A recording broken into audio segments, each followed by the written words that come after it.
প্রবাসীরা আসলে নিষ্ঠুর হয় না। এই প্রবাস জীবনটাও নিষ্ঠুর হয় না।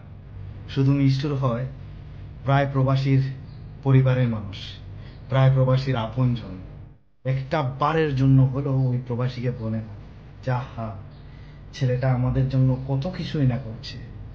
একটা বারের জন্য বলে না, বলবে না। যদি বলে আপনি লিখে রাখুন, যদি বলে তাহলে সেটা হবে পৃথিবীর অষ্টম আশ্চর্য। পৃথিবীতে 7টা আশ্চর্য আছে।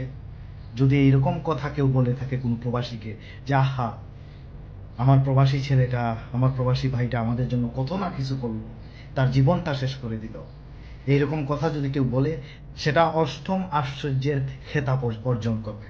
একটা প্রবাসী দিনের পর দিন কষ্ট করে টাকা পাঠিয়ে বছর শেষে, দিন শেষে এবং জীবনের শেষ প্রান্তে এসে শুনতে হয়, আমাদের জন্য তুই কি করলি, কি করছিস আমাদের জন্য? আমি তো তোমাদের জন্য সারাটা জীবন বিলিয়ে দিয়েছি, আমার জীবনের সুন্দর মুহূর্তগুলো শেষ করে দিয়েছি তোমাদের জন্য, আমার জন্য তোমরা কি করছো? এটাই হলো প্রবাসীর জীবন।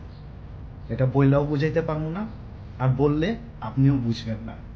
যতক্ষণ পর্যন্ত আপনি এই প্রবাসে আসছেন না, ততক্ষণ পর্যন্ত বুঝবেন না। যতক্ষণ পর্যন্ত আপনি এই অবস্থানে আসছেন না, এই পরিস্থিতির মুখোমুখি হচ্ছেন না, ঠিক ততক্ষণ পর্যন্ত আপনি বুঝবেন না আমি কি বলছি। আমার কথাগুলো ওই প্রবাসী ভাইরাই বুঝবে, যারা এই কষ্টে ভুগছে, আর কেউ বুঝবে না। এটাই বাস্তব।